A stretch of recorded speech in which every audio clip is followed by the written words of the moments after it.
What is going on? I've got here 6 different folding knives that I own and carry. So the first knife I want to talk about, this is the Kershaw Leak.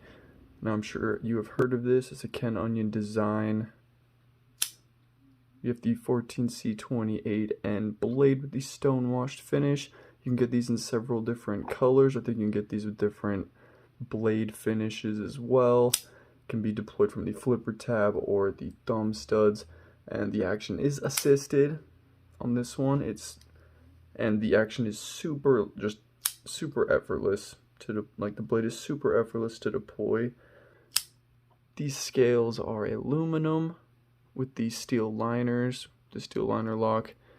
Then we have the pocket clip, which is not reversible, but it works all right. It's kind of a funky design. And something interesting about this knife, it does have this little thing here that will lock the blade shut. I have it tightened to stay in the unlock position, but you can loosen it and then slide it back and forth. So if it's over in this position, the blade would be locked shut. That's something that's fairly cool. Now if you've held one of these, then you know it's just all around a great knife for the price. Ergonomics, very spot on. It's got a thin little blade with a steel that's very easy to sharpen. Can't go wrong with the Kershaw Leak. Next I'm going to talk about the Savivi Elementum button lock.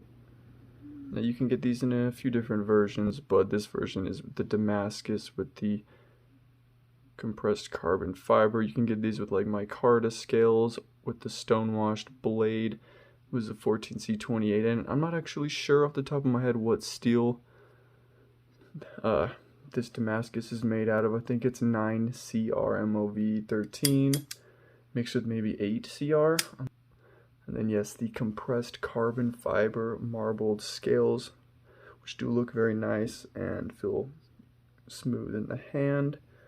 Pretty comfortable. We have the nice finger choil here with the jimping on the blade, so you can choke up for some precise cutting. The blade geometry on this is surprisingly thin and slicey. Something interesting about this knife, the only method of deployment is actually with the button. So you have to use a button to swing open the blade. Deep carry pocket clip. Pocket clip is not recessed, but the screws are recessed. The clip is reversible. I really like the blade on this knife. It is very attractive, the Damascus pattern, especially the way it catches light.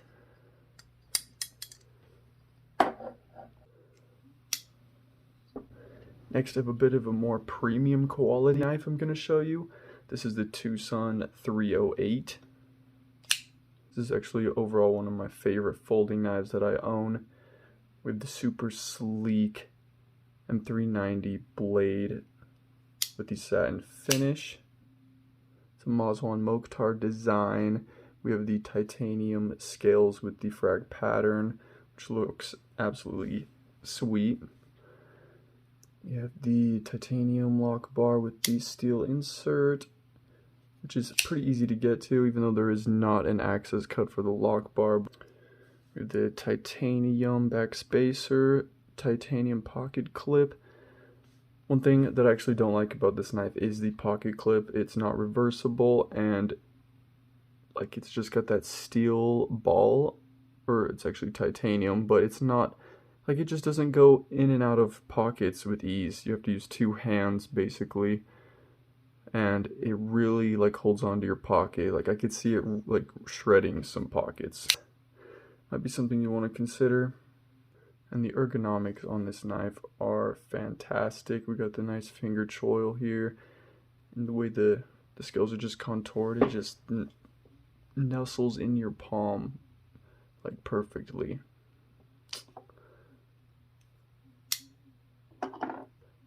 And then this next knife I want to show you, this is the Drocket Designs Talin.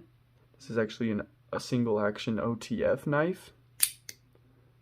It's a super sweet, USB sized OTF knife, and it is single action, so you do have to recharge it manually.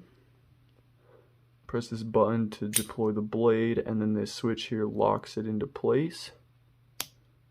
And then switching it back down unlocks it, and then you have to press the button in to slide the action back to reset it. Super cool knife. The pocket clip is titanium and works well. The scales are actually titanium, which is cool because most OTFs don't have titanium scales. They usually have like aluminum. And something else interesting, you can see the action and the spring, which would make it easier to clean. You can see if there's any debris in there. The blade is M390. It does have a thicker geometry, but that's kind of expected with the whole design. And with a dagger blade, daggers are usually made for self-defense, but they're badass, can't get me wrong. You can definitely cut things with daggers. Alright, and then here is the Hodeka. This version is the 20 CV blade with the G10 scales. You can get these in MagnaCut steel and FRN scales. That version is a newer version. I would prefer this one just because the G10 scales feel a little bit more sturdy. I've handled the FRN scaled version, and the FRN scales feel just like cheap plastic, whereas the G10 definitely feel more solid. But if you really want MagnaCut, then I heard that's a good option. The FRN is sturdy, it just feels kind of cheap. Something cool about this is the blade has two different angles on it. If you can see, I don't have the best lighting set up right now, but yeah, you can see that there's two edge angles, which would make it interesting to sharpen. I have not sharpened this yet, but then we do have the Houge axis lock. Super smooth. The blade is unbelievably effortless to deploy. Like these thumb studs grab your finger like really well. You don't even have to like try. It just like snatches your finger. Something disappointing about this is the pocket clip actually just like broke off. I did buy this used, so like the threads inside broke off and the screws came out with the clip, which I guess that's just like a factory error or a quality control issue. I have not heard that anyone else has had this problem with these, so I could switch it to the left-handed pocket carry, but overall this is a very sweet design. The ergonomics are great. Very thin geometry on the front, the tip end of the blade.